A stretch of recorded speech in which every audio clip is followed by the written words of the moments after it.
بسم اللہ الرحمن الرحیم الحمد للہ رب العالمین والصلاة والسلام علی سید الانبیاء واشرف المرسلین وعلی آلہ وصحبہ اجمعین اما بعد۔ میں اس وقت عالم اسلام کی معروف اور مستند شخصیت مفکر ملت حضرت مولانا خلیل الرحمن سجاد نعمانی دامت برکاتہم کا پرتپاک استقبال کرتا ہوں، اہلاً سہلاً مرحبا کہتا ہوں۔ آپ کی تشریف آوری ہم سب کے لیے باعث سعادت بھی ہے، باعث مسرت بھی ہے۔ یہاں اس وقت مختلف خطوں اور علاقوں کے علماء بالخصوص جمع ہے حضرت والا کا خطاب سننے کے لیے، اور آپ حضرات کے علم میں یہ بات ہوگی کہ حضرت مولانا کئی دنوں سے ہمارے اس علاقے میں اپنا سفر جاری رکھے ہوئے ہیں اور مختلف علاقوں میں اپنا پیغام پیش فرما رہے ہیں۔ آپ کی تشریف آوری یہاں پہلے سے طے تھی۔ حضرت مولانا مقصود عمران صاحب زید مجدہم نے آپ کو دعوت دی تھی اور یہ ایام طے ہوئے تھے۔ پھر اس کے بعد حضرت والا کی اس سے پہلے ایک تشریف آوری کے موقع پر ملاقات پر میں نے بہت ہی سادگی کے ساتھ میں یہ عرض کیا تھا کہ اس سفر میں ایک دن اور کچھ وقت ہمارے لیے بھی اگر ہو جائے تو بہت اچھا ہے، اس لیے کہ ابنائے قدیم کا یہاں جلسہ کل ہوا اور اسی مناسبت سے میرے ذہن میں یہ بات تھی کہ اگر ابنائے قدیم کے اس اجلاس کے فوری بعد حضرت والا یہاں تشریف لاتے ہیں اور آپ کا خطاب ہو جاتا ہے اور دیگر علماء بھی اس کے ساتھ شریک ہو جائیں گے تو انتہائی نفع بخش ہوگا۔ حضرت نے میری اس بات کو بلا کسی تأمل قبول فرما کر ذرہ نوازی فرمائی اور یہاں آپ تشریف لے آئے۔ مجھے بہت بہت خوشی ہے، بہت زیادہ خوشی ہے، جس کا اظہار کرنے کے لیے میرے پاس الفاظ موجود نہیں۔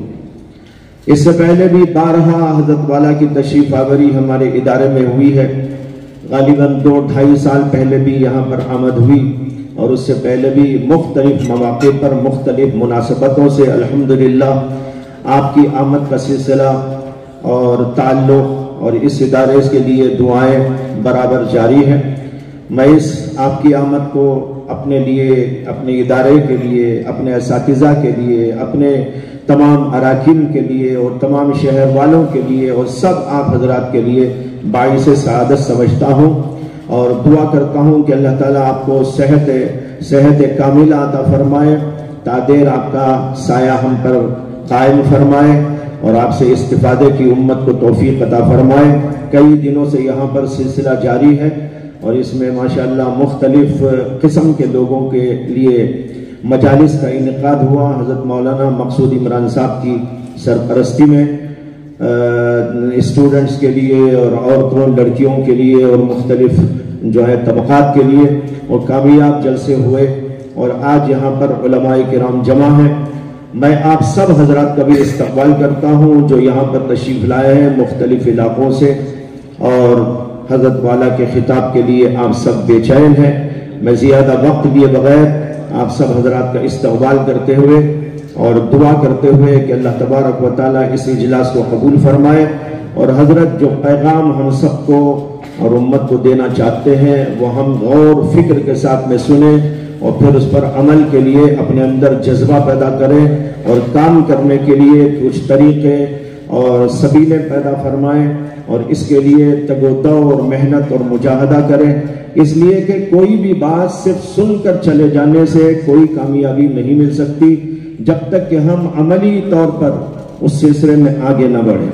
لہذا یہاں علماء کا بہت بڑا مجمع موجود ہے اور بھی انشاءاللہ کچھ لوگ پہنچنے والے ہیں۔ میں درخواست کرتا ہوں آپ سب حضرات سے کہ جو باتیں یہاں پر ہوں ان باتوں کے سلسلے میں آپسی مذاکرہ بھی کریں اور پھر اس کے بعد اس کے لیے سبیلیں اور طریقے سوچ کر آگے بڑھنے کی کوشش فرمائیں۔ وآخر دعوانا ان الحمدللہ رب العالمین۔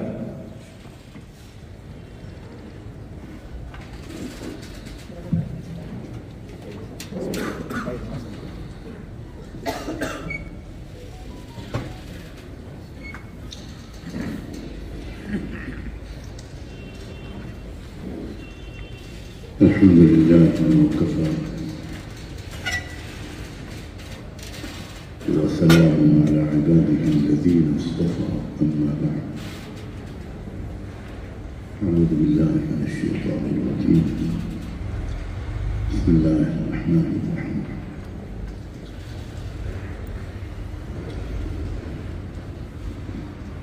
ونزلنا عليك الكتاب تبيانا لكل شيء وهدى ورحمة وبشرى للمسلمين وقال تعالى إن هذا القرآن يهدي للتي هي أقوم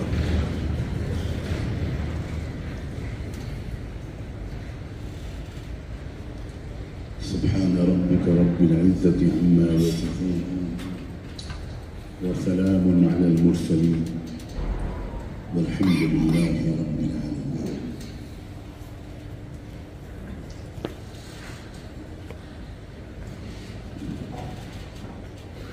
اللهم صل على سيدنا محمد وعلى آل سيدنا محمد وبارك وسلم.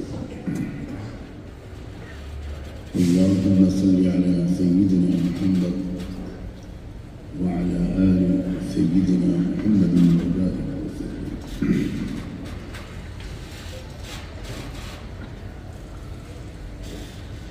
قابل احترام جماعة العلماء الكرام،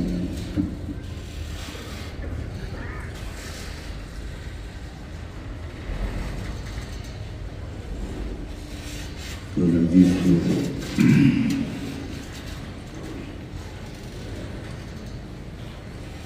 اس وقت ہم انسانی تاریخ کے سب سے خراب مرحلے سے گزر رہے ہیں اور ہر آنے والا دن گزرے ہوئے دن سے بدتر ہوتا جا رہا ہے.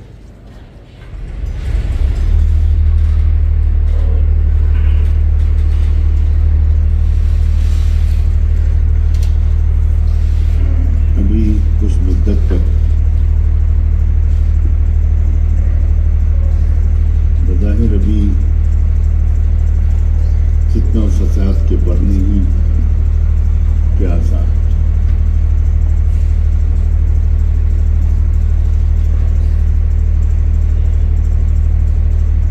اور یہ سب اتفاقاً یا اچانک نہیں ہو رہا.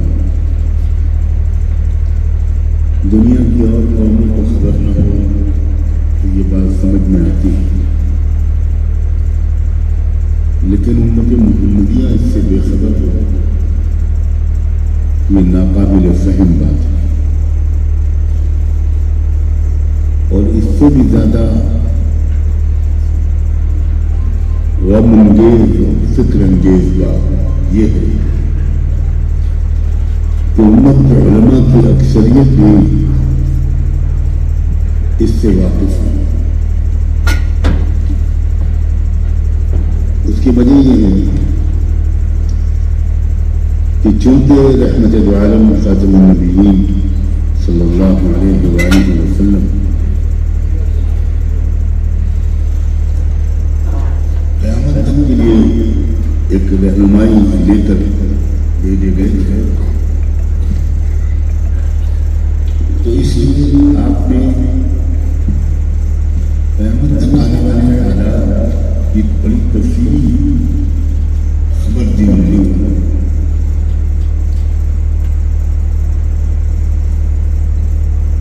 ان مرحلوں سے بہت صاف لفظوں میں آگاہ فرمایا جن مرحلوں سے آپ کی امت کو گزرنا اللہ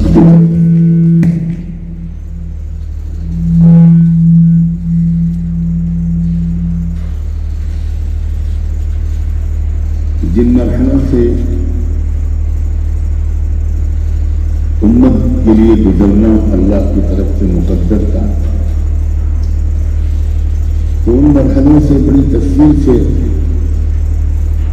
اللہ کے رسول صلی اللہ علیہ وسلم نے اپنی امت کو آگاہ کیا. ان مرحلوں سے واقف رہنا، ان مرحلوں کی طرف اپنی توجہ کو مرکوز رکھنا، ان مرحلوں کے تقاضوں کو سمجھنا اور ان مرحلوں کے تقاضوں کو امت کے عوام کو سمجھانا 100% ایمان والے مردوں اور عورتوں کو سمجھانا اور ان مرحلوں کے تقاضوں کے مطابق مختلف میدانوں میں مختلف چیلنجز کے رسپانس میں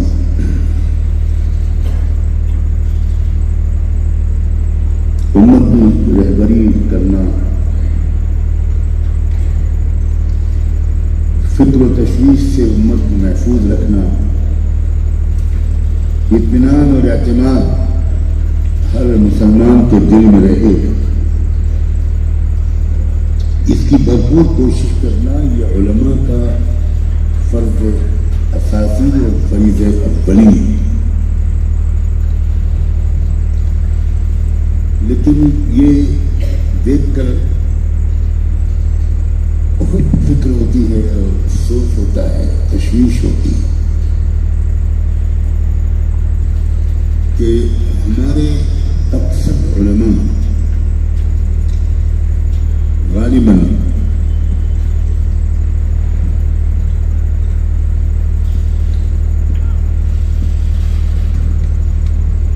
اپنے زمانے سے، اپنے زمانے کے چیلنجز سے اور اس مرحلے سے ہم اس وقت گزر رہے ہیں اور امت مسلمہ گزر رہی ہے، انسانی برادری گزر رہی ہے، اس سے اس مرحلے سے بہت گہرائی اور تفصیل کے ساتھ واقف نہیں ہے۔ اللہ کرے میرا یہ احساس غلط ہے، اس سے زیادہ خوشی کی کوئی بات نہیں ہوگی کہ یہ بات ثابت ہو جائے کہ نہیں ہے، یہ صورتحال ایسی نہیں اور یہ محض میری بے خبری کا نتیجہ ہے کہ مجھے ایسا محسوس ہوتا ہے۔ لیکن ابھی تک میں اپنے اس احساس کے غلط ہونے کو کہ کوئی دلیل یا کوئی ثبوت نہیں جان سکا۔ یہ محسوس ہوتا ہے کہ ہمارے اکثر علماء کو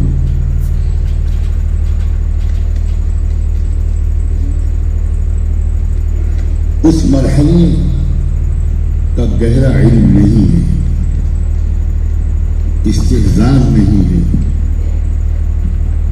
جس سے ہم اس وقت گزر رہے ہیں۔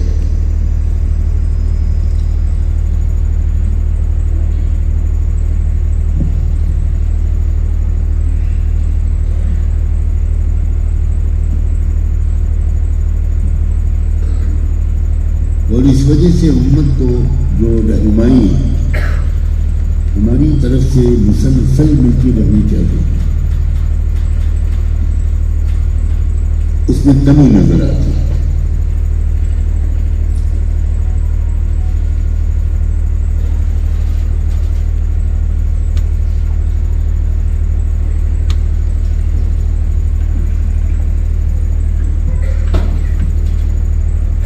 رحمت عالم صلی اللہ علیہ وآلہ وسلم نے اپنے مختلف ارشادات میں قیامت تک کے آنے والے حالات اور مراحل، میں بہت سوچ سمجھ کر مراحل کا لفظ بول رہا ہوں کیونکہ مختلف ادوار ہیں، مختلف اسٹیجز ہیں جن سے یہ امت گزرے گی، اس کے بارے میں بڑی تفصیلی آگاہی بار بار غیر معمولی اہتمام کے ساتھ اللہ کے رسول صلی اللہ علیہ وسلم وقتاً فوقتاً دیتے اور آپ کی ان آگاہیوں کے ایک ایک لفظ کو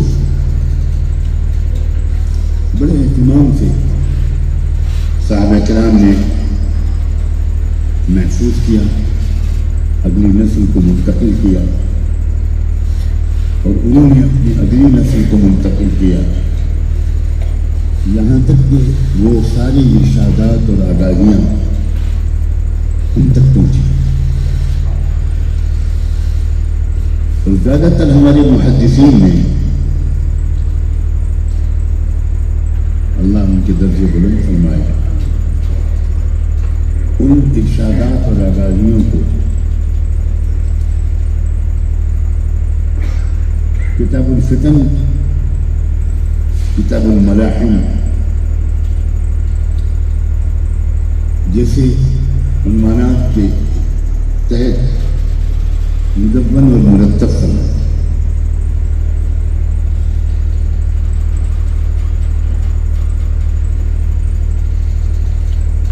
بہت کم علماء ہیں، جہاں تک میرا اندازہ ہے،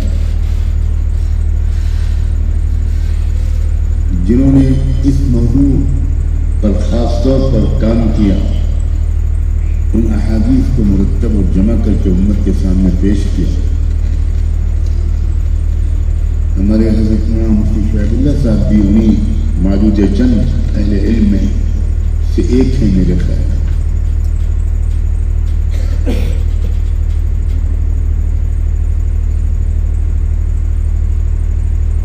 جو آپ کے اجمالی ارشادات تھے اس سلسلے میں، ان کے الفاظ تھوڑے بہت مختلف روایات میں آئے ہیں، بہت معمولی سفر ہے۔ عام طور پر الفاظ اسی طرح کے ہیں کہ بدأ هذا الامر نبوۃ ورحمۃ، یہ جو میرا دور ہے یہ شروع ہوا ہے نبوت اور رحمت سے۔ بڑا عجیب و غریب لفظ ہے، بہت عجیب تعبیر ہے اللہ کے رسول کی۔ نبوت و ہدایت نہیں کہا، نبوت و رحمت۔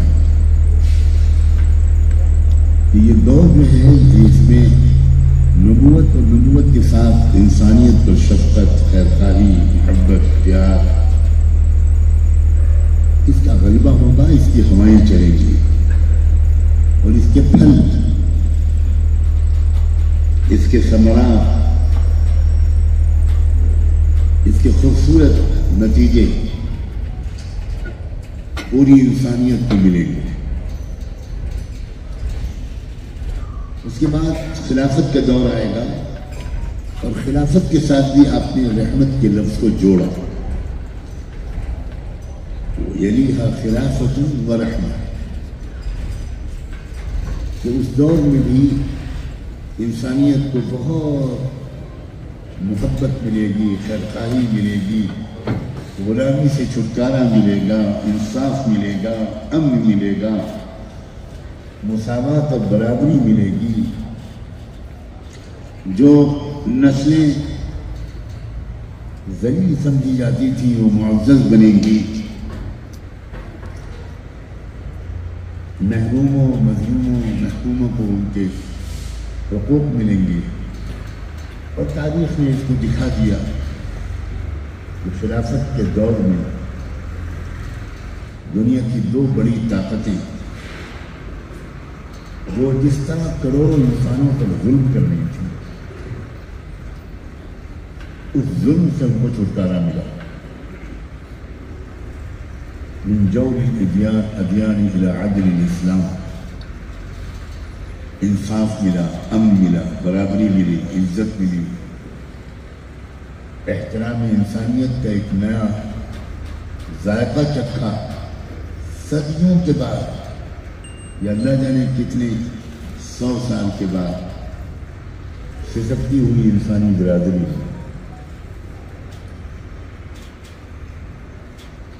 اس کے بعد آپ نے فرمایا تیسرا مرحلہ آئے گا ملک و رحمت، کہ خلافت کے نظام کی جگہ پر ملک میں، عالم اسلام میں ملوکیت کا نظام چلے گا۔ میں یہاں تھوڑا سا ٹھہر کر یہ بات ضمناً کہہ دوں کہ یہاں بڑی غلطی امت میں یہ پھیل گئی ہے کہ مریدیت ایک گاڑی کے طور پر آج استعمال ہو رہی ہے. یہ سنگین علمی غلطی ہے اور بڑے بڑے اہل علم اس غلطی میں مبتلا نظر آنے لگے.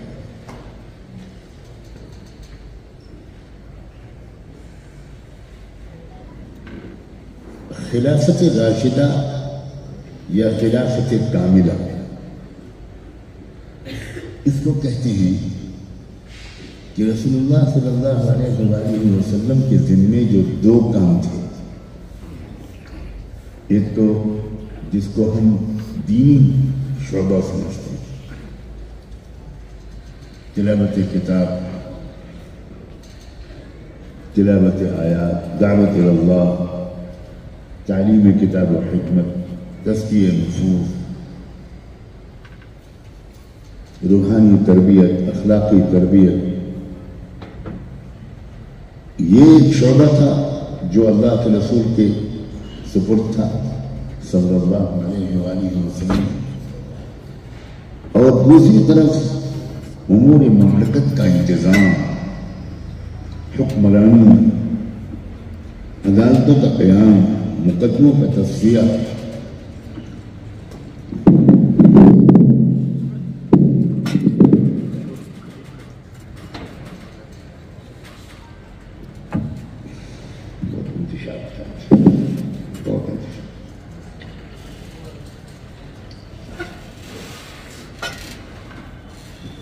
سرحدوں کی حفاظت، دفاعی نظام، عسکری اور فوجی تربیت، ملک میں امن عامہ کا بندوبست،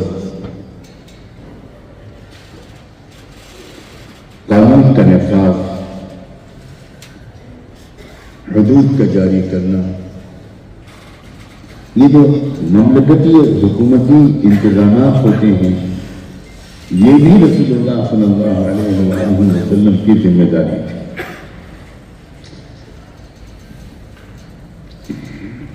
ان دونوں شعبوں کو کے وارث بنے خلفاء راشدین، اور یہ دونوں کام ایک ہی مرکز سے نہج نبوت پر جاری رہے مدینہ منورہ سے.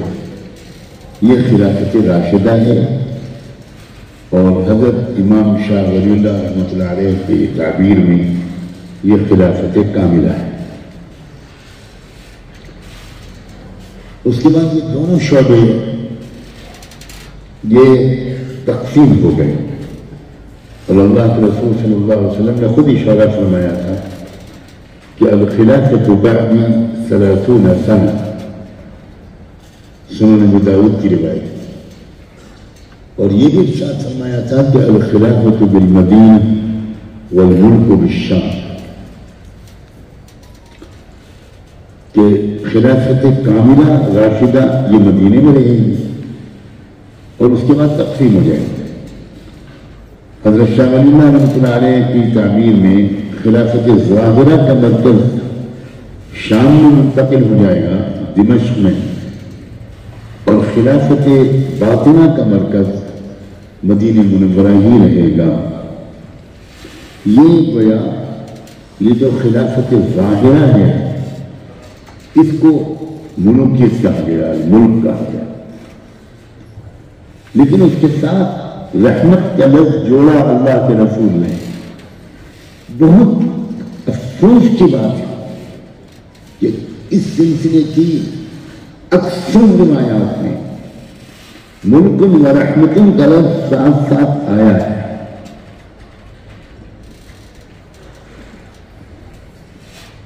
تو ایک مرحلہ جو خلافت راشدہ کے بعد آئے گا وہ اگرچہ اس میں نظام تقسیم ہوگا لیکن مجموعی طور پر انسانیت کو اس دور سے بہت رحمت ملے گی، دائرہ بڑھے گا، انصاف کا دائرہ بڑھے گا، عالم اسلام کا دائرہ بڑھے گا، یعنی انصاف کا دائرہ بڑھے گا، امن کا دائرہ بڑھے گا.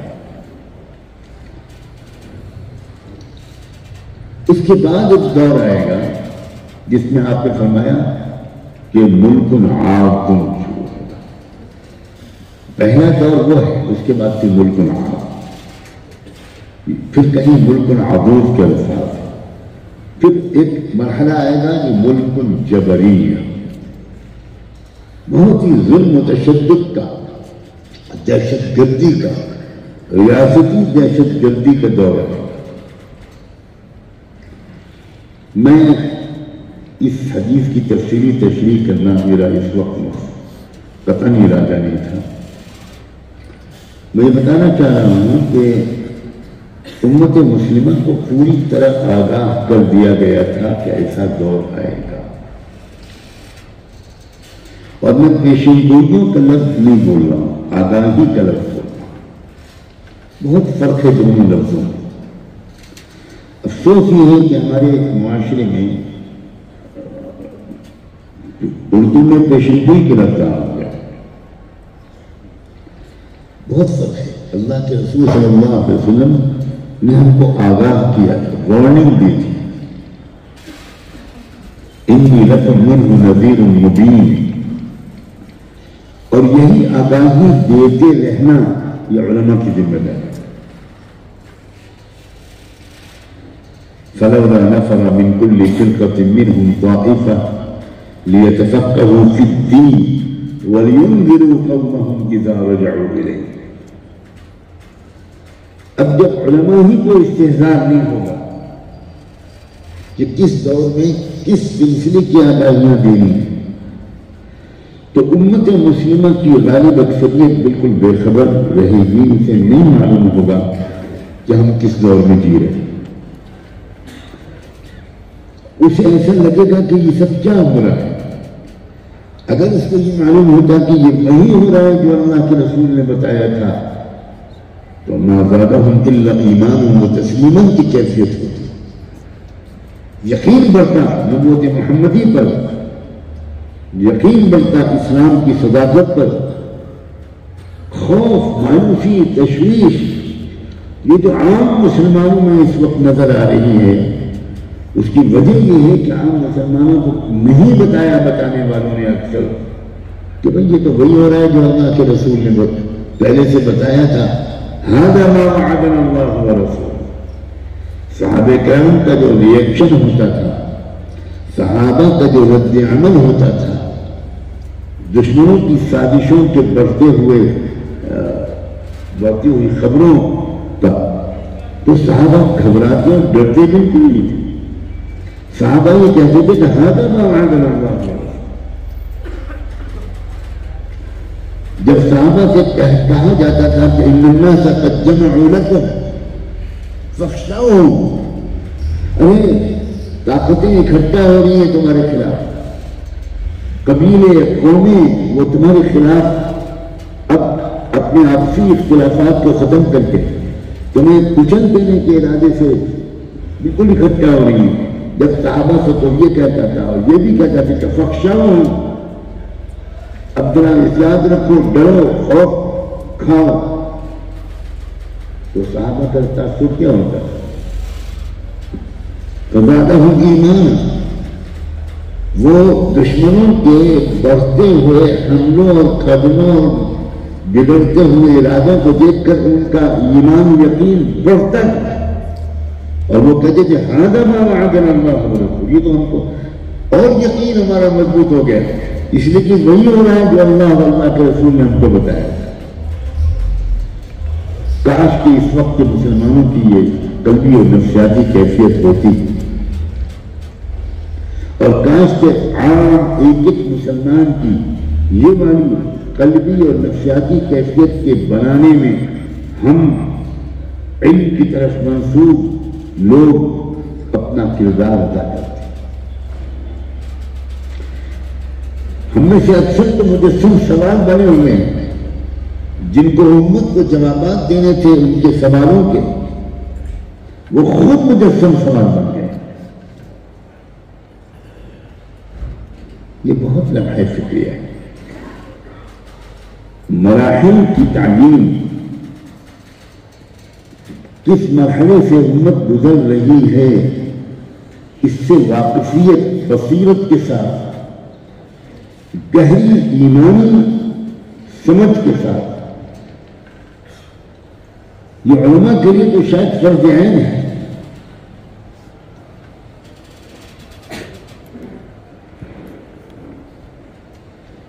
اتنی اہمیت اس موضوع کی رحمت عالم صلی اللہ علیہ وآلہ وسلم کے نزدیک تھی کہ ایک مرتبہ آپ نے اپنی زندگی کی سب سے لمبا خطاب، زندگی کا سب سے لمبا بیان، تقریر، خطبہ اسی موضوع پر دیا. فجر کی نماز کے بعد آپ اپنے منبر پر تشریف لے گئے اور ظہر تک مسلسل بلا انقطاع قیامت تک جن مرحلوں سے گزرنا ہوگا ان کا بیان آپ فرماتے رہے. پھر ظہر کی نماز ادا فرمائی اور ظہر کے بعد پھر منبر پر تشریف لے اور ظہر سے عصر تک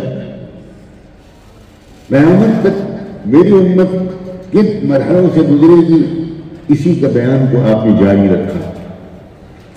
عصر کی نماز پڑھی، عصر کے بعد پھر آپ منبر پر تشریف لے اور پھر مغرب تک آپ نے اپنے بیان کو جاری رکھا اور مغرب کی نماز کے لیے اترے، مغرب پڑھی اور پھر آپ تشریف لے گئے منبر پر اور پھر عشاء تک آپ نے قیامت تک جو مرحلے آئیں گے ان کے بیان کو مکمل فرمایا. پوری زندگی میں کبھی آپ نے اتنا لمبا خطاب نہیں فرمایا، آپ مختصر خطاب فرمایا کرتے تھے.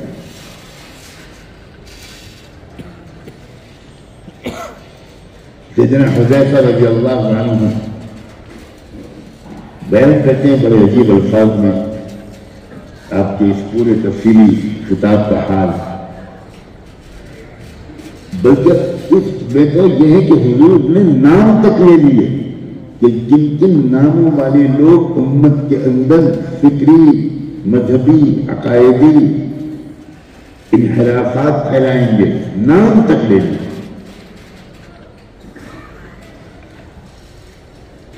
اور یہ بھی فرماتے ہیں کہ عجیب بات ہے کہ ہم لوگ ہر بات کو یاد رکھتے تھے لیکن بہت کم حصہ اس پورے بیان کا ہمیں یاد رہا.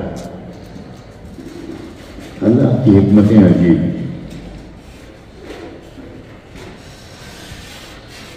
میرا ایک طالبانہ احساس ہے اور جتنا کھل کر میں یہاں رکھ سکتا ہوں ہر مدرسے میں نہیں رکھ سکتا. میں جانتا ہوں کہ ہم طالب علموں کا مزاج کیسا ہو گیا. اللہ کرے میں اس کے لیے بھی دعا کرتا ہوں کہ میرا یہ احساس غلط ہو کہ ہمارے اکثر مدارس میں کتاب الفتن، کتاب الملاحم کی احادیث کو تفصیل کے ساتھ نہیں پڑھایا جاتا. ہمارا شاہ ستہ کی تدریس میں زیادہ تر وقت مشکات سے شروع ہو کر شاہ ستہ تک وہ رفع دین میں، قرأت فاتحہ خلف الامام میں، قلتین میں، اور قلتین سے اگر زندہ نکل آئے تو دیر گزارا میں،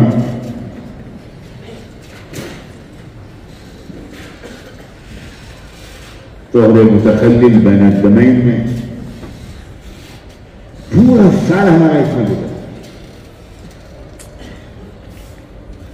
میرے عزیز بھائیو، یہ وقت مسلکی تقابل کا بہت کم ہے، یہ وقت اسلام اور کفر کے تقابل کا ہے. یہ بہت اہم بات ہے جو میں آپ سے اور اسی لیے میں نے وہ 2 آیتیں آپ کے سامنے پڑھی تھی جس میں اللہ نے ارشاد فرمایا کہ ان ھذا القرآن یہدی للتی ہی اقوم. اقوم سے تفضیل ہے تو کوئی مفضل منہ بھی تو ہونا چاہیے. کس کے مقابلے میں ان ھذا القرآن یہدی للتی ہی اقوم؟ للفقہ الشافعی، للفقہ المالکی اور الحنبلی، کس کی؟ اس زمانے میں تقابل ہمارے مدارس میں میں نصاب کی تبدیلی کا بالکل قائل نہیں، اس سے کوئی ضرورت مجھے محسوس نہیں ہوتی، لیکن میں آپ کے سامنے یہ موضوع میں نے اس لیے چھڑا ہے کہ طرز تدریس کو تبدیل کرنا نہایت ضروری ہے۔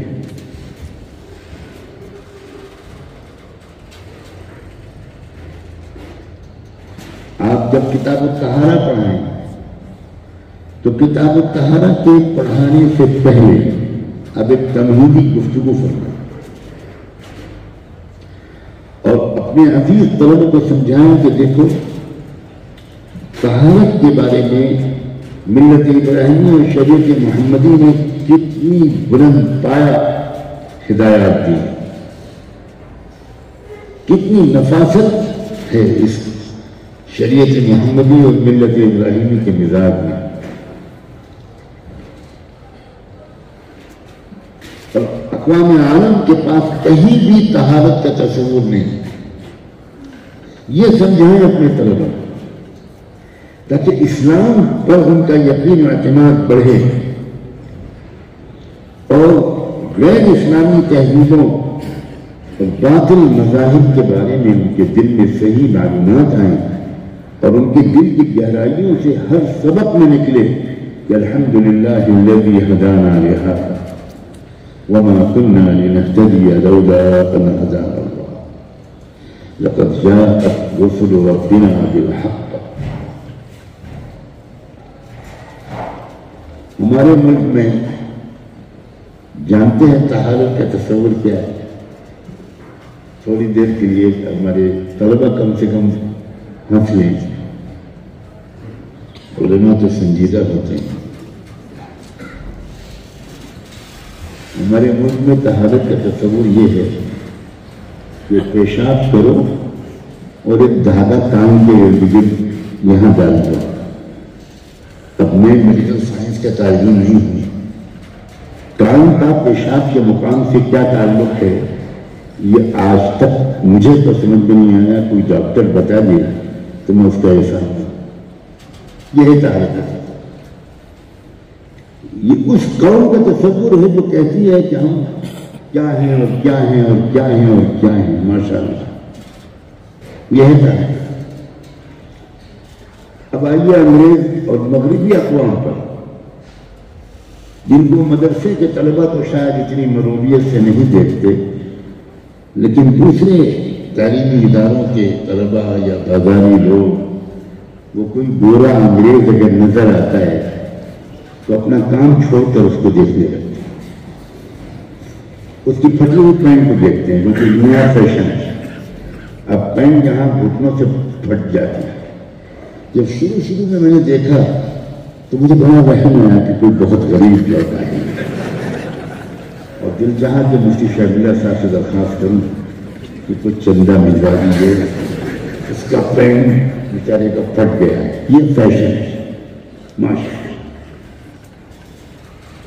اللہ نے ہم مدرسے کے طلبہ کو ان غلامیوں اور حماقتوں سے بچایا ہے۔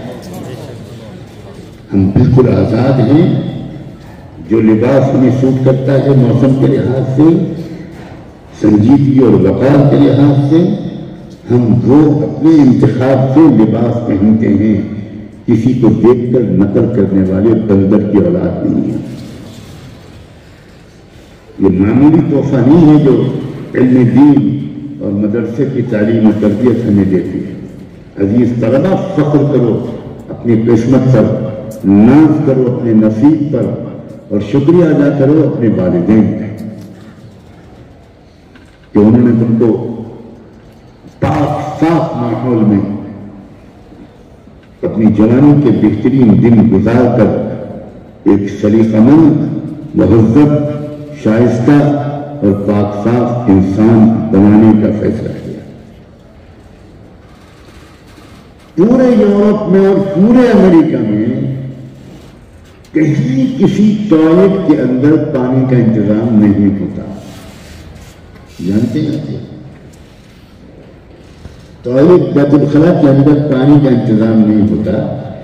ہم مولوی لوگ اپنے گناہوں کی سزا کی وجہ سے کبھی ان کو وہاں جانا پڑتا ہے تو پانی لے کر ٹوائلٹ پہ ہم کو جانا پڑتا ہے۔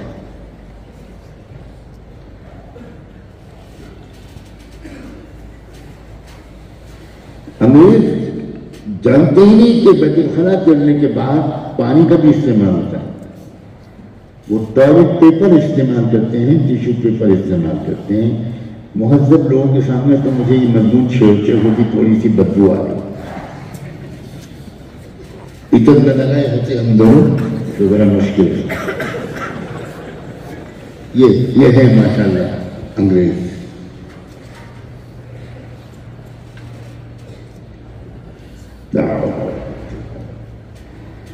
کتاب کہانی پڑھاتے وقت یہ مضمون بیان ہونا چاہیے.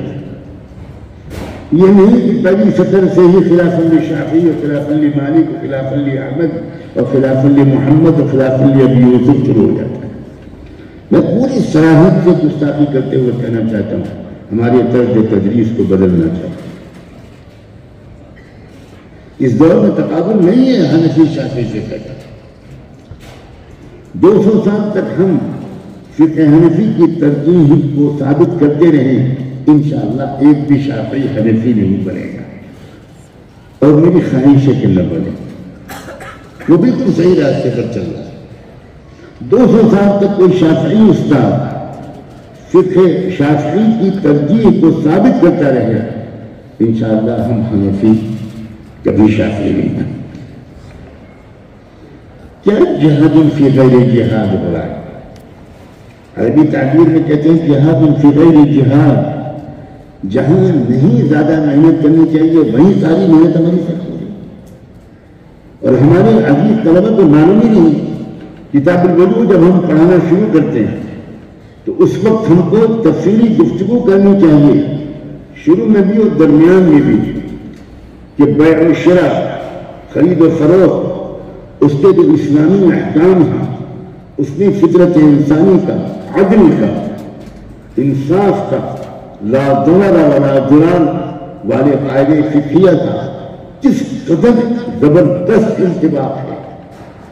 اور ایک ماڈرن معاشیات اور اقتصادیات میں خرید و فروخت کے جو اصول ہیں اس میں کس قدر ظلم و استحصال ہے. یہ ہم کو ہمارے استاد فقہ کو، استاد حدیث کو اس طرح پر کتاب الوضو پڑھانا ہوگا، کتاب التجارہ پڑھانا ہوگا، کتاب الحدود پڑھانا ہوگا.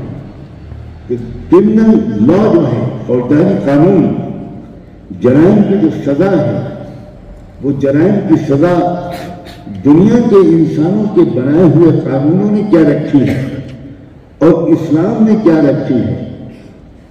تقابل ہونا چاہیے اس میں. یہ دور فتن ہے جو میں عرض کر رہا ہوں. یہ وہ دور ہے جس میں ریاستی دہشت گردی اپنے شباب کو پہنچ رہی ہے. میں بہت سوچ سمجھ کر یہ لفظ بول رہا ہوں کہ ریاستی دہشت گردی، ریاستیں اور حکومتیں جو دراصل بنتی تھیں افراد پبلک کے مفادات کے تحفظ، امن عاموں کے تحفظ کے لیے، عزت و آبرو کے تحفظ کے لیے، انسانوں کی عقلوں کے تحفظ کے لیے، انسانوں کی مال اور جائیداد کے تحفظ کے لیے، جان کے تحفظ کے لیے. لیکن اب وہی ریاستی حکومتیں اور اختیارات وہ لوٹ مار کے لیے استعمال ہو رہے ہیں، قتل و غارت گری کے لیے استعمال ہو رہے ہیں. لاکھوں غریب کمزور قسم کے لوگوں اور سماج کے حصوں پر بری طرح ظلم و استحصال کی لاٹھیاں برس گئی.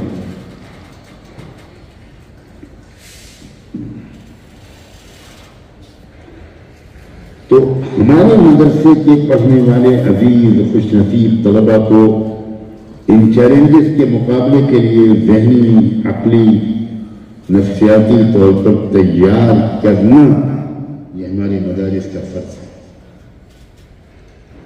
اور ایک جذبہ ان کے اندر ابھارنا کہ تم کو صرف مسلمانوں کی فکر نہیں کرنی ہے، تم رحمت للعالمین کے امتی ہو، رحمت للمسلمین کے نہیں ہو.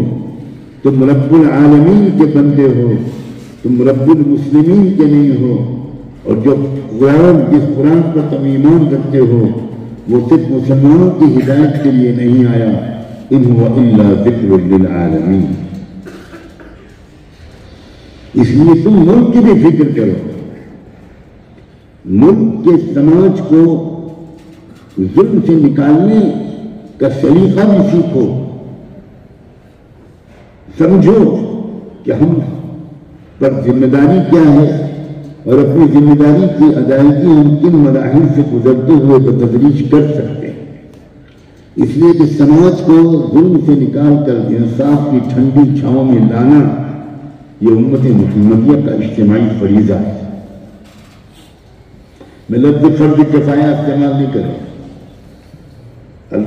میرے الفاظ کے پر دھیان دینے والے مجھے بہت کم ملتے ہیں، اس لیے مجھے بیچ بیچ میں کہنا پڑتا ہے کہ میرے الفاظ پر توجہ دینا۔ کیوں نہیں بولنا فرض کفایہ؟ جہاں فرض کفایہ بولا فوراً ذہن میں آتا ہے الحمدللہ میری کوئی ذمہ داری نہیں، فرض کفایہ۔ بریانی کھانا فرض عین ہے، وہ فرض کفایہ کرنے والا مجھے تو آج تک کوئی مفتی نہیں ملا۔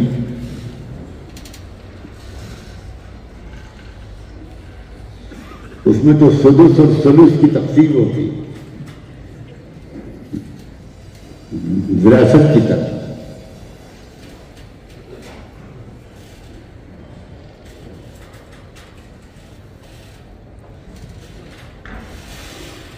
ہمارا اجتماعی فریضہ ہے اور یہ اجتماعی فریضہ اگر ادا نہیں کریں گے ہم تو پوری امت کو اس کی سزا ملے، ہم کو تو ملے گی ہی لیکن وبال پوری امت کو بھگتنا پڑے گا۔ واتقوا فتنة لا تصيبن الذين ظلموا منكم خاصة۔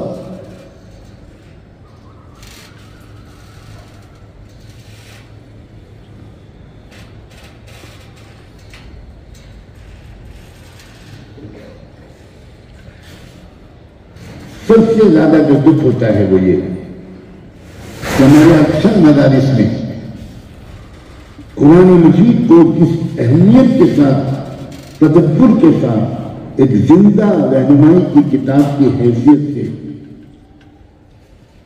پڑھایا جانا چاہیے کہ ہمارا ہر طالب علم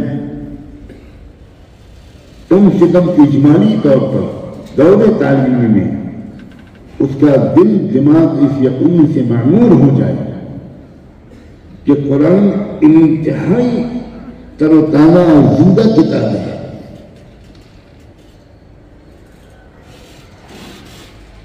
رہنمائی کی کتاب ہے، صرف تلاوت کی کتاب نہیں ہے۔ وہ تلاوت کی بھی کتاب ہے، ثواب اور برکت کی بھی کتاب ہے، اس میں شفا بھی ہے، لیکن اولین مقصد اس کتاب کے بھیجنے اور اتارنے کا رہنمائی ہے۔ اور رہنمائی کا کیا مطلب ہے؟ رہنمائی کا مطلب یہ ہے کہ جو بھی چیلنجز اور مسائل دنیا کے کسی بھی علاقے کے مسلمانوں کو پیش آئیں، انسانوں کو پیش آئیں، جو دقت، جو چیلنج، جو مسئلہ انفرادی ہو یا اجتماعی، سیاسی ہو، سماجی ہو، معاشی ہو، اقتصادی ہو، کسی بھی طرح کا، روحانی ہو، مادی ہو، نفسیاتی ہو، قلبی ہو، فکری ہو، عقلی ہو، ہر مسئلے کا حل یقینی طور پر اللہ کی کتاب میں موجود ہے۔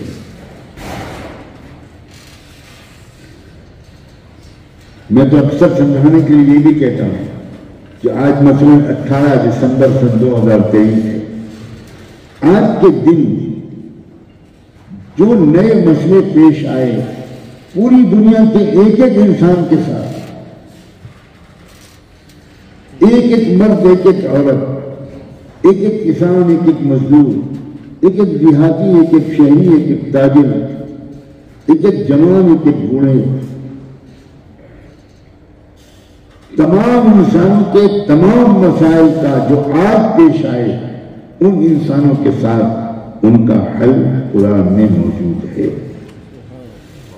اتنی زندہ رہنمائی کی کتاب ہے قرآن مجید، لیکن شاید ہم بھی ان لوگوں میں شامل ہیں جن سے اللہ کو یہ شکایت ہے کہ افلا یتدبرون القرآن ام علی قلوب اقفالها۔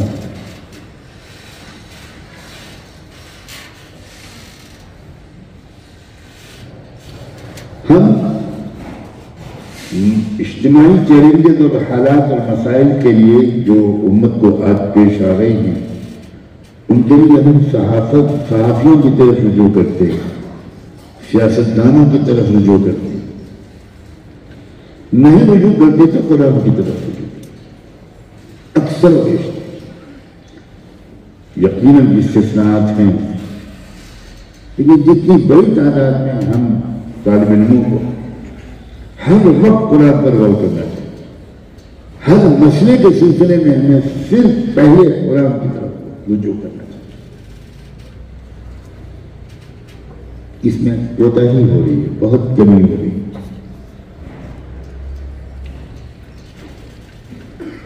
ورنہ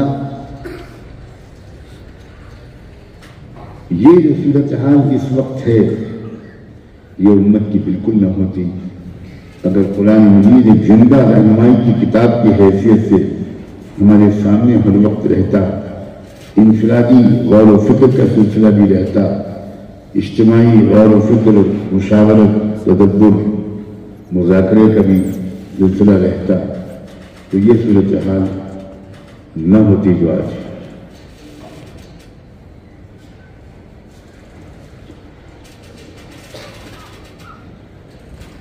ہمارے مدارس میں پڑھنے والے یہ عزیز نوجوان یہ بہت قیمتی سرمایہ ہے،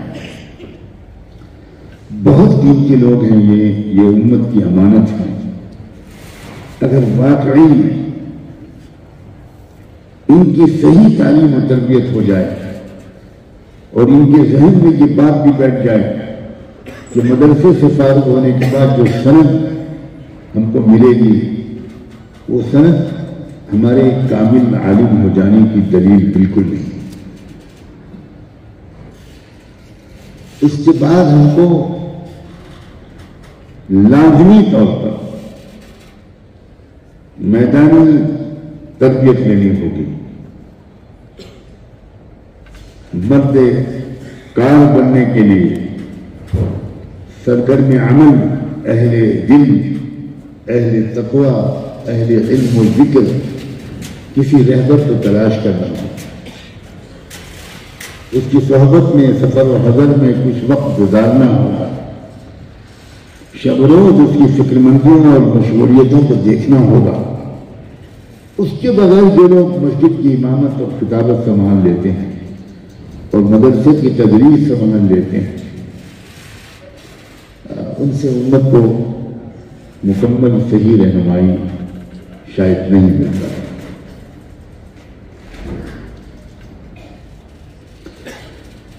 یہ معمولی جملہ نہیں ہے جو اللہ نے قرآن کے بارے میں کہا ہے کہ وَنَزَّلْنَا عَلَيْكَ الْكِتَابَ تِبْيَانًا لِكُلِّ شَيْءٍ وَهُدًى وَرَحْمَةً وَبُشْرَى لِلْمُسْلِمِينَ۔ ایک لفظ پر ٹھہرنے کی عادت پڑنی چاہیے، گھنٹوں سوچنا چاہیے، ٹہلتے ٹہلتے سوچنا چاہیے، سجدوں میں گر کر قرآن کے ایک لفظ کا مفہوم کی سمجھ اللہ سے مانگنے کی عادت کرنی چاہیے۔ شیخ الاسلام ابن تیمیہ رحمۃ اللہ علیہ کا عجب معمول تھا، وہ قرآن مجید پر جس قدر غور کرتے تھے اور کہیں پر آ کر ایک آدھ لفظ، ایک آیت اس سلسلے میں پوری وضاحت ان کے ذہن میں نہیں آتی تھی تو وہ بہت لمبی نماز پڑھتے تھے اور بہت لمبا سجدہ کرتے تھے، طویل سجدہ کرتے تھے، اور اس میں یہ دعا مانگتے تھے دو لوگ کا کہ اللہم معلم ابراہیم علمنی، اللہم مفہم سلیمان فہمنی، اور اس وقت تک سجدے سے سر نہیں اٹھاتے تھے جب تک اس آیت کا مفہوم اللہ تعالیٰ ان کے دل میں ڈالے. کتنی محنتیں کی ہیں ہمارے اسلاف نے قرآن کے سمجھنے کی کوشش پر. کبھی کبھی ان محنتوں کا مذاکرہ بھی ہمیں کرنا چاہیے. ان کے تدبر قرآن کا طریقہ کیا تھا, وہ کس قدر طویل غور و فکر کرتے تھے, کتنا اللہ تعالیٰ سے اپنے محتاجی کا واسطہ دے کر بھیک مانگتے تھے کہ اللہ اس آیت کا صحیح فہم میرے دل میں اتار دے. تب جا کر وہ حضرات اس قابل ہوتے تھے کہ وہ امت کی صحیح رہبری کریں.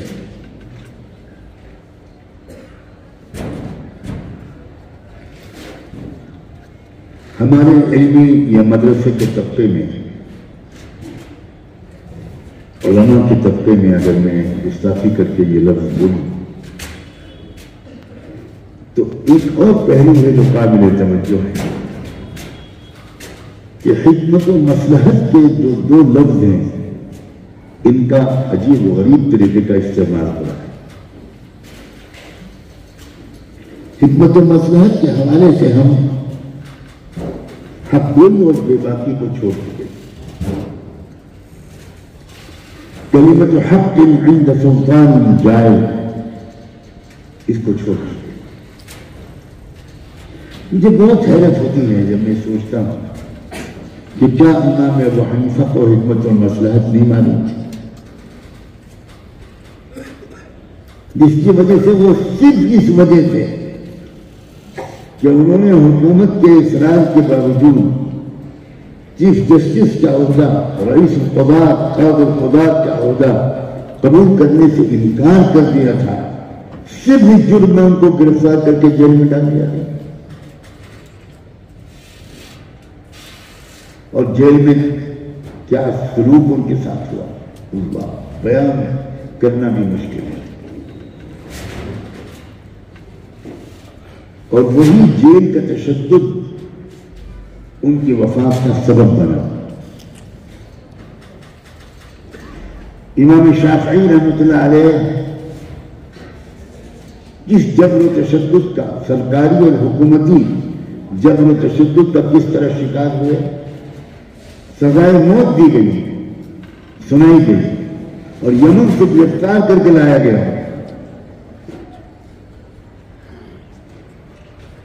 وہ تو بروقت امام محمد رحمۃ اللہ علیہ پہنچ گئے. کس جرأت کے ساتھ امام محمد نے خلیفہ وقت کو ڈانٹا, پھٹکارا. شاید چند منٹ لیٹ ہو جاتے امام محمد تو امام شافعی کی گردن موت دی گئی. امام احمد بن حنبل سب کو معلوم ہے شاید کہ صرف ایک فتوے کی وجہ سے گرفتار کیے گئے, پیروں میں بیڑیاں ڈالی گئی. اللہ کی پناہ کس بھیانک طریقے پر ان کو پیاسا رکھ کر اس پوری طرح کوڑے مارے جاتے تھے کہ بے ہوش ہو کے گر جاتے تھے, اور ان کو ہوش میں لایا جاتا تھا پھر پٹائی شروع. ایک فتوے کی وجہ سے کوئی بغاوت تو نہیں کی تھی. امام مالک رحمۃ اللہ علیہ صرف طلاق مکرہ کے فتوے کی وجہ سے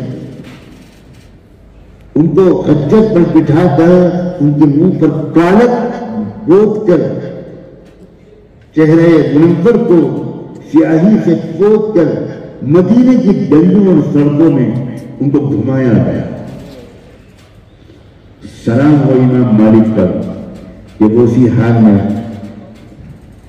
سوار پولیس کی گرفتاری میں, حراست میں وہ مدینے میں چکر لگوایا جاتا تھا. اور وہ اس وقت بھی کہتے رہتے تھے انا مالک ابن انس, میں مالک ابن انس ہوں اور میں طلاق مکرہ کے فتوے پر مضبوطی کے ساتھ قائم ہے۔ علماء کی ذمہ داری بہت بڑی ہے۔ علماء کو حکمت سے بھی کام لینا ہے، یقیناً حکمت سے کام لینا ہے، احمقانہ قسم کے قدم نہیں اٹھانے، حالات کو دیکھتے ہوئے احتیاط کے ساتھ کام کرنا ہے، مگر اس مزاج کو بھی ساتھ میں رکھنا ہے کہ قوم کے اندر بزدلی نہ آ جائے، قوم کے اندر باطل سے سمجھوتے کا کافرانہ مزاج نہ آ جائے، قوم کے حوصلے پست نہ ہو جائیں۔ یہ کیا ہو رہا ہے کہ ہماری قوم کے نوجوان، کچھ نوجوان مقابلے کے بجائے، استقامت کے بجائے ارتداد کا راستہ اختیار کر رہے ہیں۔ یہ ایک بیمار اور شکست خوردہ نفسیاتی کیفیت کی دلیل نہیں تو اور کیا ہے؟ یہ شکست خوردگی ہے، یہ بزدلی ہے جس کی وجہ سے انسان ایمان کا سودا کر رہا ہے۔ ایک لڑکی جس نے حفظ قرآن کیا، اور کیا تاریخ تھی میں تفصیل میں نہیں جاؤں گا، اس لڑکی نے اسلام چھوڑ کر ہندو مذہب قبول کرنے کا اعلان کیا، مندر میں گئی اور مندر میں جا کر ہندو دھرم قبول کر کے باہر نکل کر میڈیا کے سامنے اعلان کیا کہ میں سنکلپ لے کر آئی ہوں وشنو بھگوان کے سامنے کہ 10,000 لڑکیوں کو مرتد بناؤ۔ یہ ہو رہا ہے ہمارے معاشرے میں۔ وجہ کیا ہے؟ وجہ یہ ہے کہ ماں باپ نے اپنے اولاد کی تربیت نہیں کی، بنیادی وجہ ہے۔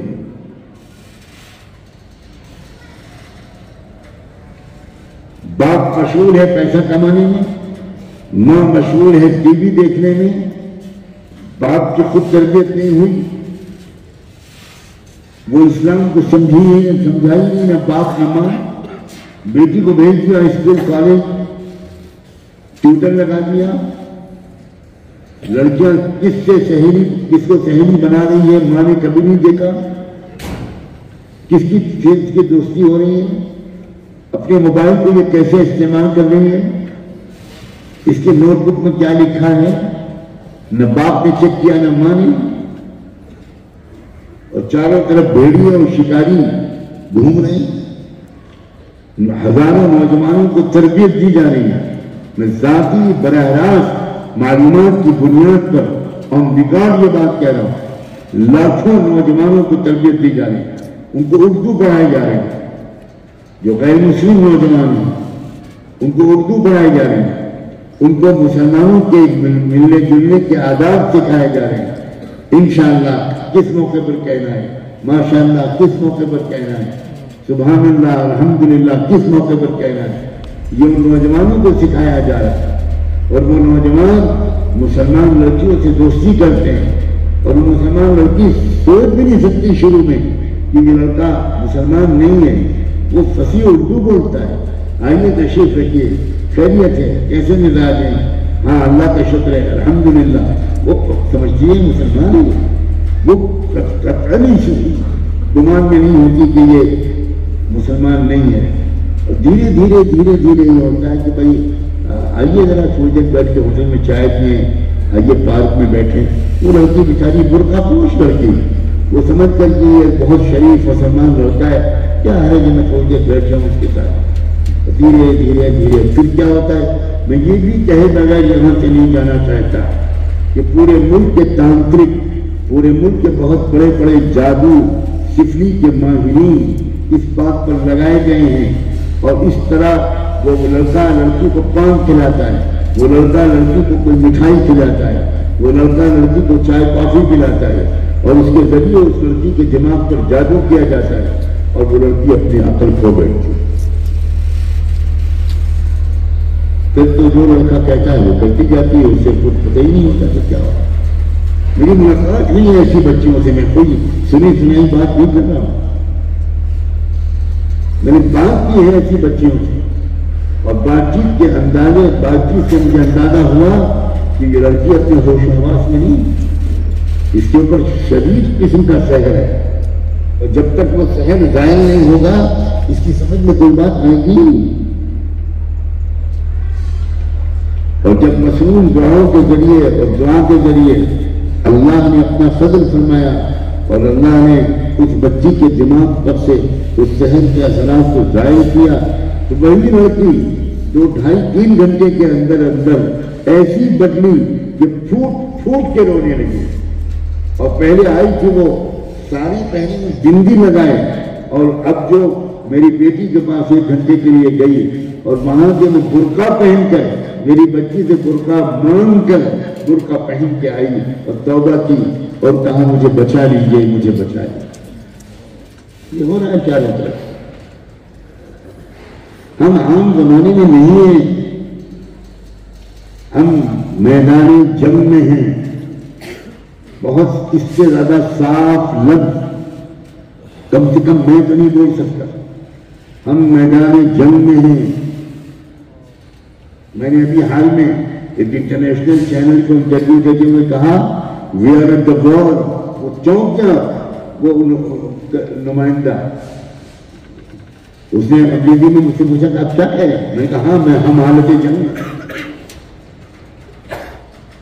جنگ خالی بموں سے نہیں ہوتی, جنگ کے بہت طریقے ہیں. ہمیں آپ کو اے حضرات علماء کرام خدا کے واسطے اپنے دل کے درد کو بڑھائیے, اپنی فکر مندی کو بڑھائیے, اس گرتی ہوئی امت کو تھامیے. نشہ پلا کے گرانا تو سب کو آتا ہے, مزہ تو تب ہے جب گرتوں کو تھام لے سکے.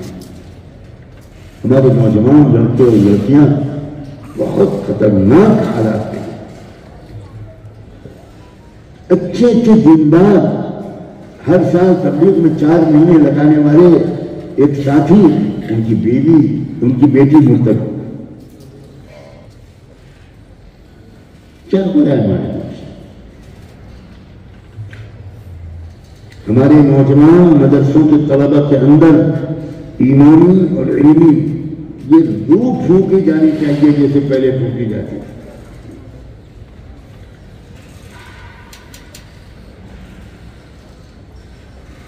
اصل مسئلہ اس وقت فقہ حنفی اور شافعی کے تقابل کا نہیں ہے. اصل مسئلہ اس وقت کفر و اسلام کی فیصلہ جنگ کا. بالکل صاف. یہ سیاسی لڑائی نہیں ہے, یہ بی جے پی اور کانگریس کی لڑائی نہیں ہے, یہ سیدھے سیدھے کفر و ایمان کی لڑائی. مگر ہم لوگ عجیب قسم کی کیفیت میں. یہودی وزیر اعظم نے, اسرائیلی وزیر اعظم نے جنگ کے شروع میں بہت صاف صاف کہا کہ یہ ہماری مذہبی جنگ ہے, ہم سرحدوں کی حفاظت کے لیے جنگ نہیں کر رہے, ہم اپنا مذہبی فریضہ ادا کر رہے ہیں. اور پھر اس نے تلمود کی کتاب کا ایک پیراگراف پڑھ کر سنایا عبرانی زبان میں, جس میں اس نے یہ کہا کہ دیکھیے ہماری مقدس مذہبی کتاب میں اللہ نے ہم کو یہ حکم دیا ہے کہ اس طرح مارو کہ کوئی عورت نہ زندہ رہے, نہ کوئی بچہ زندہ رہے, نہ بوڑھا نہ جوان. یہ کہا ہم کو خدا کا حکم ہے, ہم تو خدا کے حکم پر عمل کر رہے ہیں.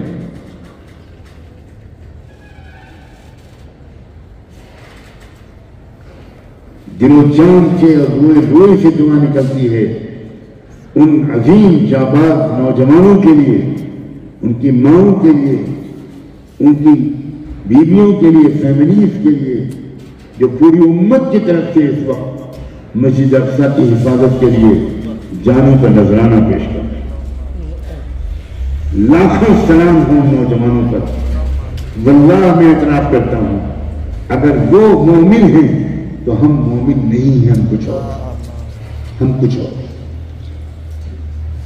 اور اگر ہم مومن ہیں تو پھر وہ مومن صرف نہیں ہے, پھر وہ کچھ اور ہے. ایمان اس کو کہتے ہیں. آپ ہمارے حضرت سے مولانا مفتی شعیب اللہ صاحب دامت برکاتہ سے ان دو حدیثوں کی تفصیلی تشریح سنیے گا، جس میں سے ایک حدیث میں اللہ کے رسول صلی اللہ علیہ وسلم نے ارشاد فرمایا کہ جب فتنوں کی بارش ہوگی اس وقت ایمان صرف شام میں رہے گا، بہت لرزا دینے والی الایمان حین تقع الفتن بالشام، ایک لمبی حدیث کا جملہ ہے۔ اس کا کیا مطلب ہے؟ کیا اس کا مطلب یہ نہیں ہے کہ ہمارے پاس جو ہے وہ ایمان نہیں ہے؟ حضور فرما رہے ہیں ایمان منتقل ہو جائے گا ایک دور میں، ملک شام میں۔ میں اپنے بارے میں تو اعتراف کرتا ہوں، آپ اپنے بارے میں فیصلہ کرنے کے حق بجانب نہیں۔ ہو سکتا ہے چند نیک اعمال ہمارے پاس ہوں مگر ایمان ہو ہمارے پاس، میں اس کا دعویٰ نہیں کرتا، بالکل نہیں کرتا۔ اللہ کی طاقت پر یقین، شہادت کے نتیجے میں جنت ملنے کا یقین کیا ہے ہمارے دل میں؟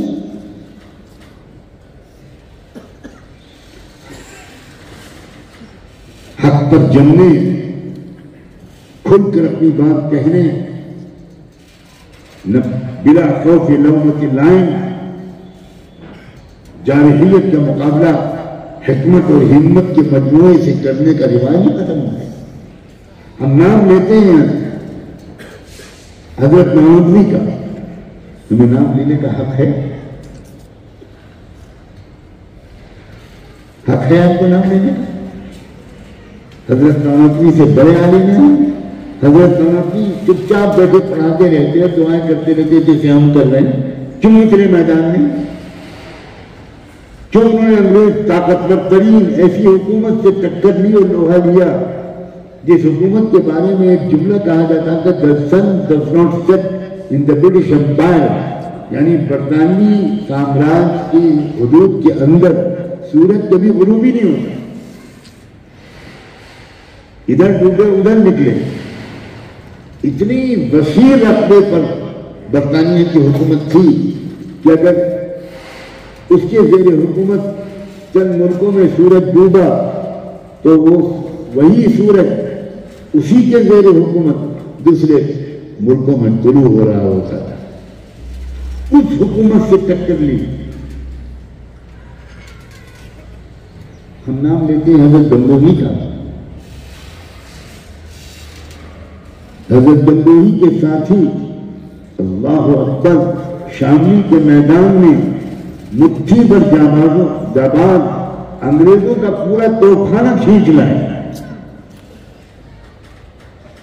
انگریز فوج مقابلہ نہیں کر سکی، یہ تو دلی سے فوج کو لائی گئی بات میں،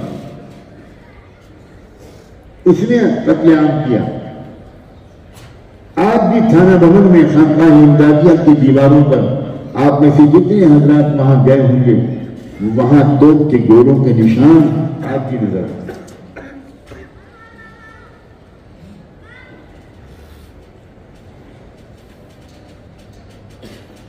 ہمارا جو رشتہ ہے علمی، روحانی، فکری، ہم بہت خوش نصیب ہیں کہ ہمارا رشتہ ہے امام ربانی مجدد الفسانی سے۔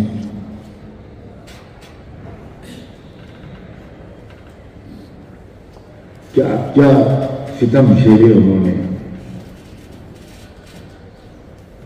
جیل میں ڈالے گئے، قلعے میں قید کیے گئے، کیا کیا ہوا۔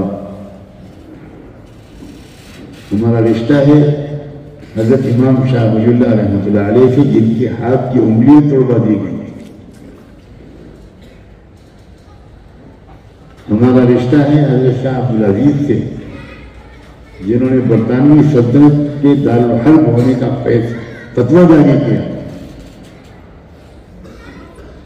ہمارا رشتہ ہے حضرت شاہ اسماعیل شہید اور سید احمد شہید سے۔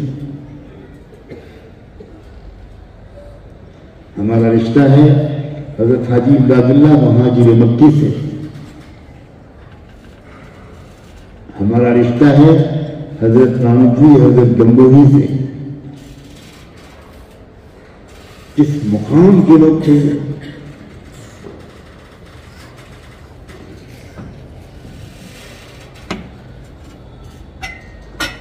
اپنے نوجوانوں کو ہم یہ درد دل دیں کہ تم کو اپنے اس وطن کی خدمت بھی کرنی ہے، اس کو ترقی کے راستے پر لے کر جانے کی کوشش کرنی ہے، اس کو تنزلی کے راستے پر جانے سے روکنے کی کوشش کرنی ہے۔ یہ ملک روز بروز تنزلی کے راستے پر جا رہا ہے۔ بھوک سے مرنے والوں کی تعداد ہمارے ملک میں بڑھ رہی ہے۔ انٹرنیشنل ہنگر انڈیکس ہوتا ہے جس میں پوری دنیا کے کچھ ادارے پوری دنیا کے معاشی حالات کا جائزہ لے کر یہ فیصلہ کرتے ہیں کہ کس ملک میں بھوکے لوگوں کی تعداد زیادہ ہے، جو بھوکے سوتے ہیں، جن کو ایک وقت کھانا نہیں ملتا۔ ہمارے ملک کا جو نمبر ہے وہ بھوکے ملکوں کی فہرست میں 137واں نمبر پہنچ گیا، گرتے چلا جاتا ہے۔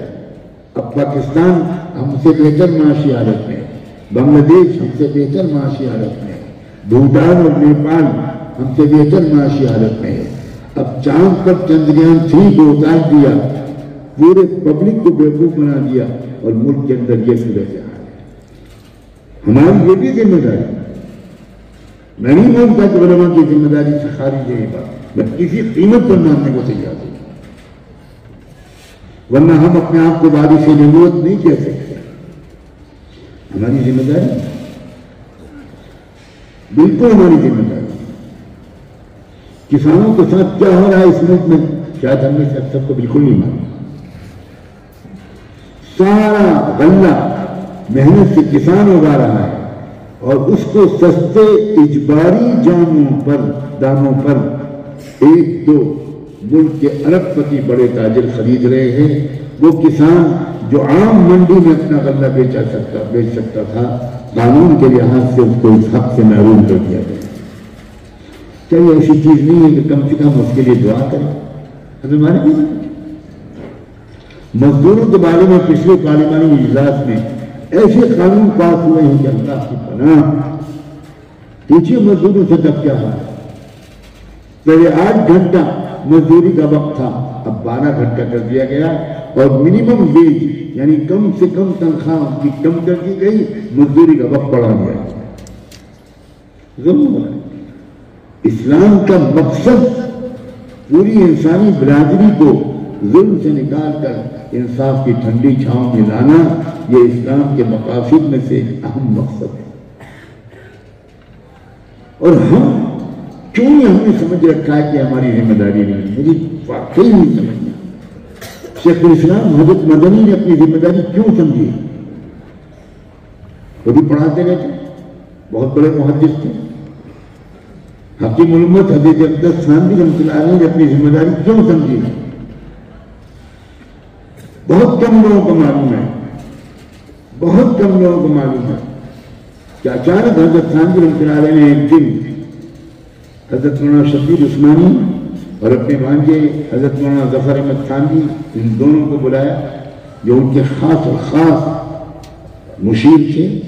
ان دونوں کو بلا کر کہا کہ بھائی اب تو مجھے ایسا محسوس ہوتا ہے کہ کانگریس اور علماء ہند کی مخالفت کے باوجود پاکستان بن کر رہے، ملک تقسیم ہوگا، تو اگر محمد علی جناح صاحب ان کا ذہن دینی بن جائے، ان کے مزاج میں دینداری آ جائے، تو وہ ملک جب بنے گا تو اس میں اسلام کا رنگ آ جائے گا۔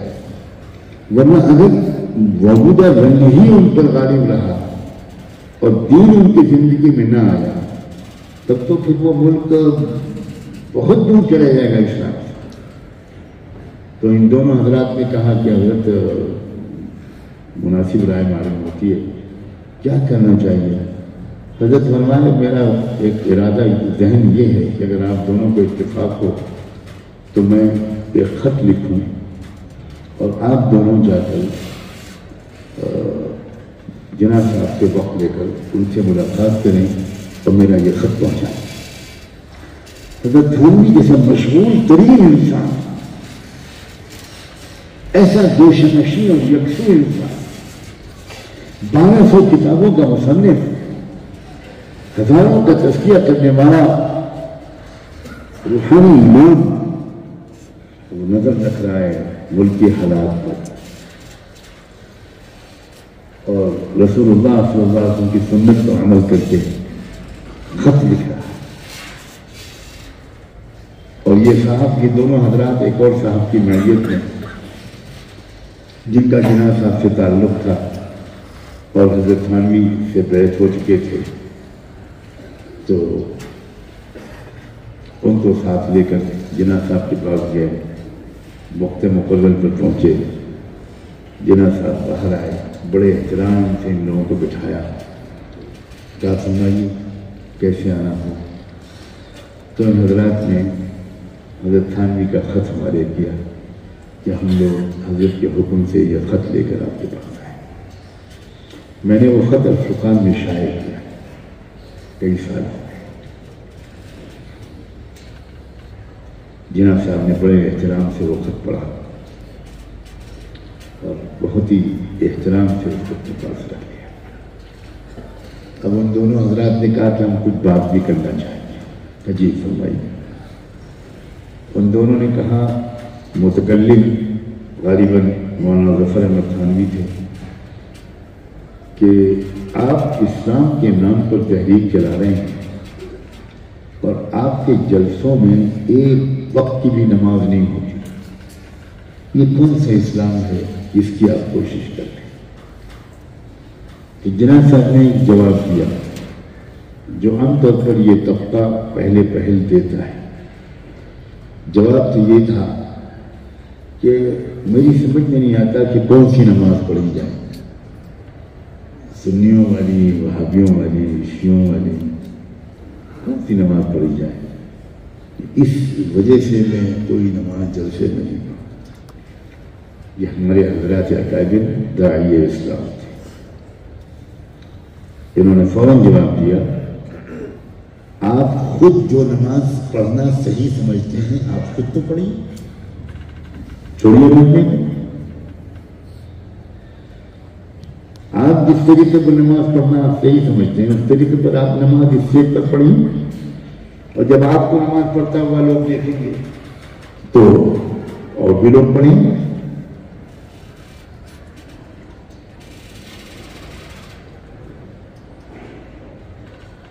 تو جناح صاحب نے جواب دیا، عجیب جواب، واقعی میں سمجھتا ہوں وہی جملہ اس شخص کی زندگی میں انقلاب کی ایک شروعات ہے۔ انہوں نے سر جھکایا، سینے پر ہاتھ رکھا اور کہا، میں اقرار کرتا ہوں خطا کار ہوں، گنہگار ہوں، اور آج سے میں وعدہ کرتا ہوں کہ میں خود نماز پڑھنا شروع کروں۔ ایک ملاقات کے چند منٹ میں اتنی بڑی شخصیت کے اندر یہ تبدیلی۔ اس کے بعد مسلسل حضرت تھانوی خطوط بھیجتے رہے، ان حضرات کو بھیجتے رہے، اور زندگی میں تبدیلیاں آتی چلی گئیں۔ ایک کتاب چھپی پڑوس کے ملک میں، میں اپنے علاج کے لیے ایک ملک کے ایک شہر میں مقیم تھا، ایک صاحب کے مکان پر۔ وہ صاحب جن کے مکان پر میرا قیام تھا وہ حضرت مولانا مفتی تقی عثمانی صاحب کے دامت برکاتہ بہت قریبی عزیز تھے، بھتیجے ہیں۔ ان کے گھر پر میرا قیام تھا، تو میں نے ان سے کہا کہ آپ کی بہت اچھی لائبریری نظر آ رہی ہے، کچھ کتابیں ذرا مجھے دے دیں۔ ان میں سے ایک کتاب وہ تھی جس میں حضرت تھانوی اور جناح صاحب کے پورے رابطے کی تمام تفصیلات تھیں، اور خطوط کی نقلیں تھیں کہ یہ خط گیا، یہ خط گیا، یہ خط گیا۔ جناح صاحب جواب دیتے تھے انگریزی میں، اس خط کا ترجمہ اردو میں کرتے تھے حضرت خواجہ مجذوب، اور وہ اردو ترجمہ حضرت تھانوی پڑھتے تھے اور پھر اس کا جواب لکھ پاتے تھے، پھر ان کا جواب آتا تھا۔ تو میں نے اس کتاب کے ملنے کے پتوں حضرت مولانا مفتی تقی عثمانی صاحب دامت برکاتہ کا جو کراچی میں مکتبہ ہے اس کا بھی پتہ چھپا تھا. تو میں نے حضرت مولانا مفتی تقی عثمانی صاحب کو فون کر کے پوچھا، میسج کر کے کہ حضرت یہ کتاب ملی ہے مجھ کو. میں نے اس کتاب کے 2-3 صفحات کے فوٹو بھی بھیجے اور یہ کہا کہ یہ کتاب مستند ہے، معتبر ہے. تو حضرت نے فرمایا کہ میں اچھی طرح واقف ہوں اس کتاب کے مشتملات کو، اس کو حضرت نے اکثر پڑھا ہے. حضرت تھانوی اور جناح کے تعلق سے جو کچھ بھی اس میں لکھا گیا ہے وہ سب بالکل سچ ہے. اور میں نے اپنے والد گرامی حضرت مولانا مفتی شبیر صاحب سے بھی وہی واقعات، اسی سے ملتے جلتے واقعات بار بار سنے. اس اطمینان کے بعد میں اس کتاب کی تلخیص اپنے رسالے الفرقان میں شائع کی. میں اس لیے یہ کہانیاں حضرات کو سنا رہا ہوں کہ علماء کی ذمہ داری بہت سنگین. میں نہیں سمجھتا کہ دنیا میں کسی طبقے کی ذمہ داری ہماری آپ کی ذمہ داری سے بڑھ کر ہے. شاید میں مبالغہ نہیں کروں گا اگر میں کہوں گا کہ حکام کی ذمہ داری سے بڑی ہماری ذمہ داری. حکومتوں، انتظامیہ، تاجروں، سب کی ذمہ داری سے بڑی ہماری ذمہ داری ہے. ہمیں ڈرنا اور کانپنا چاہیے کہ پتہ نہیں ہم اپنی ذمہ داری ادا کر پا رہے ہیں. کہیں ہمارے اندر سستی، آرام طلبی، عافیت طلبی، فرار حق گوئی سے، ڈر، خوف، کچھ مادی لالچ،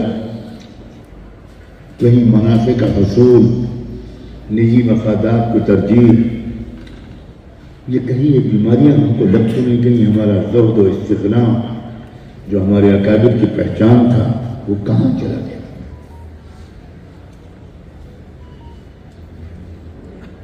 میں اعتراف کرتا ہوں کہ میں اپنے حدود سے تجاوز کر رہا ہوں، شرمندہ ہوں، معذرت خواہ ہوں. لیکن میں یہاں جتنا کھل کر میں نے پہلے ہی کہا تھا، جتنا کھل کر میں یہاں بات کر سکتا ہوں شاید میں کہیں اور نہیں کر سکتا.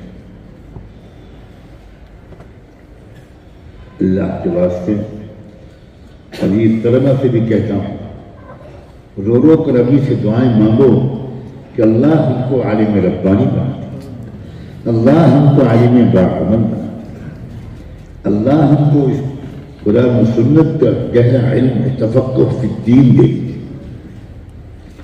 اپنی ذمہ داریوں کا احساس و ادراک دے دیجیے، ان ذمہ داریوں کی ادائیگی کا حوصلہ اور سلیقہ دے دیجیے. علمی استعداد کو بہت پختہ کرا. جب تک علمی استعداد بہت پختہ نہیں ہوگی تو معاشرہ ہماری آپ کی بات کو نہیں سنے گا. صرف 2 رکعت کا امام بنانا یہ مدارس کا مقصود نہیں ہے. 2 رکعت کی امامت بھی بہت بڑا عمل ہے، بڑی خدمت ہے. لیکن آپ امت کو امام بنانے کے لیے یہاں پر آئے، بننے کے لیے یہاں پر آئے. اور امام کا کام صرف نماز پڑھانا نہیں ہے، امام کا کام رہبری کرنا ہے، رہنمائی کرنا ہے. وَجَعَلْنَاهُمْ أَئِمَّةً يَهْدُونَ بِأَمْرِنَا لَمَّا صَبَرُوا. لمّا صبروا کے لفظ پر غور کرنا. بہت زیادہ مجاہدہ کرنا ہوگا، اپنی خواہشات کو دبانا ہوگا، اپنے نفس سے جنگ کرنی ہوگی.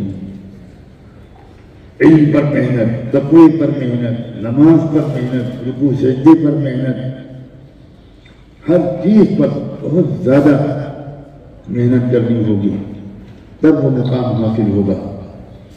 أئمة يهدون بأمرنا.